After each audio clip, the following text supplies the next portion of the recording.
ఇప్పుడే అహ్మదాబాద్ గుజరాత్ నుండి లండన్ వెళ్ళడానికి ఎయిర్ ఇండియా ఫ్లైట్ 171 టేకాఫ్ చేసిన 9 నిమిషాల్లోనే కూలిపోయింది.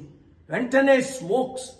242 మంది ప్యాసింజర్లు, అందులో 7 Portuguese passengers, 53 British citizens, 1 Canadian, మన భారతీయులు 169 మంది చనిపోయారని న్యూస్.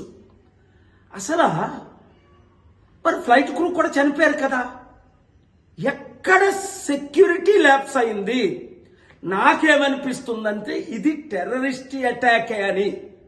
91 నుంచి నా సొంత ఫ్లైట్లు నాకున్నాయి. ప్రపంచం అంతా తిరిగాను. 40 సంవత్సరాలు అనుభవం ఉంది. ప్రపంచం తిరిగింది.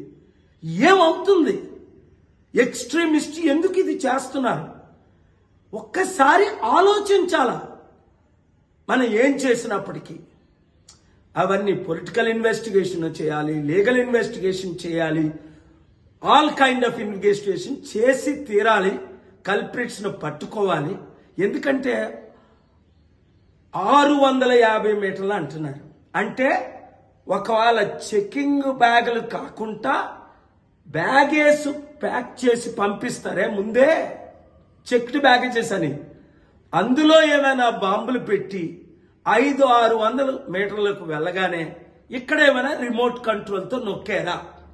అదొక పాసిబిలిటీ. లేదా ప్యాసింజరే రిమోట్ కంట్రోల్ పెట్టుకొని లోపలికి ప్రయాణం చేశాడా? రెండో పాసిబిలిటీ. లేదా క్యారీ-ఆన్ బ్యాగ్లోనే ఇది జరిగిందా? మూడో పాసిబిలిటీ. లేదా ఎయిర్ ఇండియా ఫ్లైట్లోనే మన మూవీలో చూసినట్టు ఏమైనా ఫిక్స్ చేశారా ముందే? నాలుగో పాసిబిలిటీ.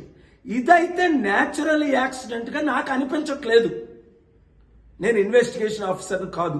ఇన్వెస్టిగేట్ ప్రాపర్ గా చేసి న్యాయం చేయకపోతే మన ఎయిర్ ఇండియాయే కాదు, ఇండియన్ ఇమేజే ఇది గ్లోబల్ గా ఇంపాక్ట్ అవుతుంది గనక చాలా చెడ్డ పేరు వస్తుంది. మరలా టూరిస్టులు మన దేశానికే రావడానికి వెనకంజ వేస్తారు. తద్వారా లక్షల కోట్లు దేశానికి లాస్.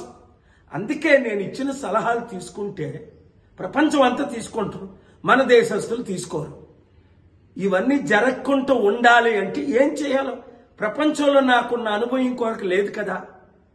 నా అనుభవాన్ని ఎందుకు షేర్ చేసుకోకూడదు? అందుకనే ప్రపంచ శాంతి సభలు మన మే 24ని సికింద్రాబాద్లో, లాస్ట్ వీక్ అమెరికాలో, అంతకుముందు వీక్ టర్కీలో ఎందుకు పెడుతున్నాను? శాంతి ఉంటేనే సమాజానికి క్షేమం, అభివృద్ధి. శాంతిగా బ్రతుకుదాం.